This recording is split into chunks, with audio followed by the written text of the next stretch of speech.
Danny, we appreciate the time. I guess first and foremost, before we dive any into the fun tech stuff or the playoff stuff now, you've been a part of a couple of deep postseason runs. You've seen what the shortened offseason from this last season has done to so many players. So Adam Silver, your commissioner this morning, was on Keyshawn, J. Will, and Zubin and talked about the season next year starting in mid-October, starting on the normal schedule. So what did you think hearing that you guys are looking to start on time next year? I wasn't shocked. First of all, thanks for having me on, guys. I appreciate it. But I wasn't shocked. I knew they were trying to get back to normal schedule at some point. It just means another short off season if we go deep in the playoffs. But we got to focus on getting there first. Right now, just we're focused on Washington in Game 1, and then we can win Game 1. I mean, hopefully, we can extend our postseason, and then we'll worry about next season when it comes. What's it like trying to figure out how to scout Washington, right? Like, it was a little bit different with the play-in, delaying, figuring out who that 8-seed opponent is going to be. What is that preparation then like for you? Nothing new, because in the past we've had some games that have been decided down the stretch where we didn't know what seed was going to happen. I've been in situations where we were a 2 seed, and if we lost, we dropped to a 7 seed. So we only had a couple of days to prepare for who we were playing. Less time to prepare, but, if you've been in the league long enough, it sometimes it happens that way. So we played against them quite enough times this year to know what their tendencies are. So we'll use some of that information, but obviously we want to go back to the film, hone in on it a little bit more and figure out, the best way to guard them and attack them offensively. You mentioned you've been doing this a while. You've done it at a high level for a long time. So we know we talked about the start of next year, but what was it like ramping back up for the start of this season, coming off of a title run last year, coming off of that championship in the bubble to have to turn around as quick as you did? It was tough, man, having a short off season, but surprisingly, this group has done a great job. The medical staff has done a great job of helping me and keeping me feeling fresh. So my body's been holding up pretty good, and I feel good going to the playoffs. But really short off season. Hopefully this one we can still have a long postseason and have a better off season coming up. But I'm focused on just getting into the playoffs and starting to win Game 1. How does this then compare to the Lakers franchise, coming from them having to step into the 76ers franchise, go through not a rehabilitation, but rather just a recovery program on someone else's guys? Like, how has that worked out, and how does it compare to your last couple of situations? It was a pretty easy transition. The organization has done a great job making me feel comfortable and providing everything that I've needed. So it's been good, man. I can't complain, but I said I can't let you know full on the differences or similarities season-wise until the postseason's over.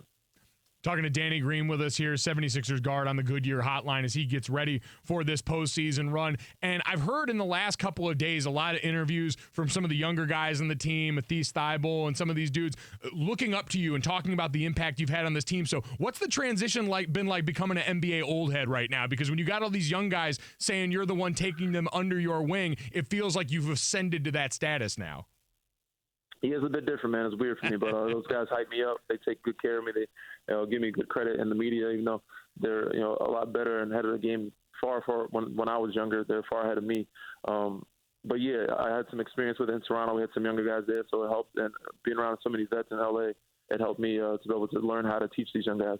I remember a certain someone who is a fond fan of yours, had your jersey and everything. Older woman had laid claim to you being her favorite 76er. What, if any, contact have you had with her since then, and how has that sort of bolstered you as you kind of get ready for this postseason run? Oh, well, I haven't had much contact. I don't have a direct number, but I did find her address, but we'll send her something. Hopefully we continue to make her proud and be able to send her something special by the end of the season. But, yeah, I know she's rooting for us. I haven't had personal contact as of late or recent. I'm waiting to see if we were the last team standing, so I'll be able to, reach out and maybe surprise her with something else.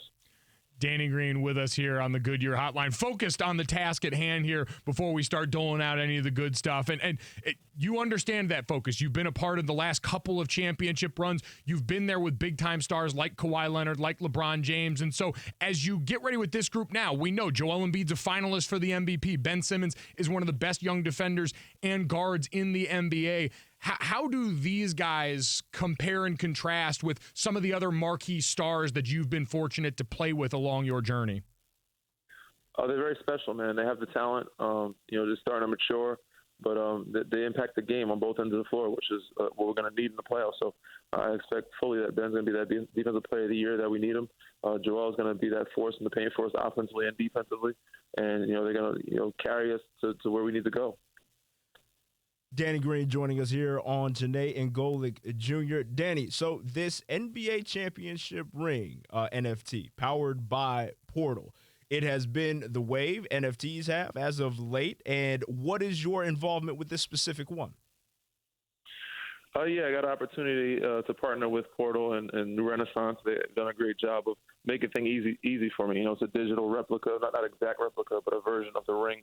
So I'm able to, I guess, get some funds to be able to also help make some charitable donations to Blacks in Technology. So, for me, a lot of these causes is about moving the culture forward and be able to bring and give back to the community and make some charitable donations to, companies that I feel need some help and hopefully, give them the opportunity to have the resources that other companies have as well.